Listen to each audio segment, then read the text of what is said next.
Beralih ke informasi berikutnya, pemirsa, tradisi cengbeng warga keturunan Tionghoa di Kota Mobagu yang melakukan ziarah kubur.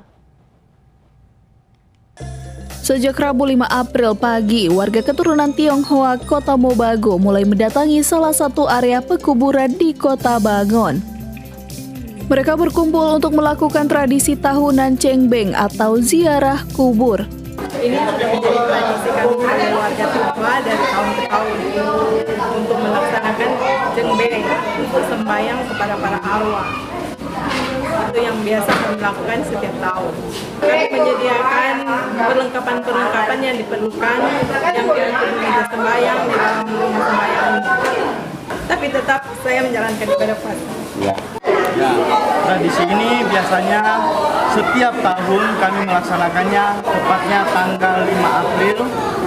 Jadi tujuan dan maksud upacara sembahyang ini adalah untuk mengenang para arwah-arwah leluhur kita, karena yang mana kita tahu tanpa leluhur kita semua tidak ada.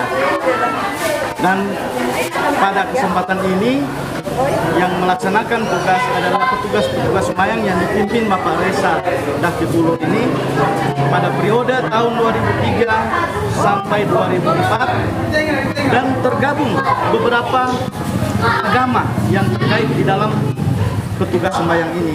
Itulah kerukunan umat beragama yang ada di Sulawesi Utara, terutama di Kota Mobagu ini.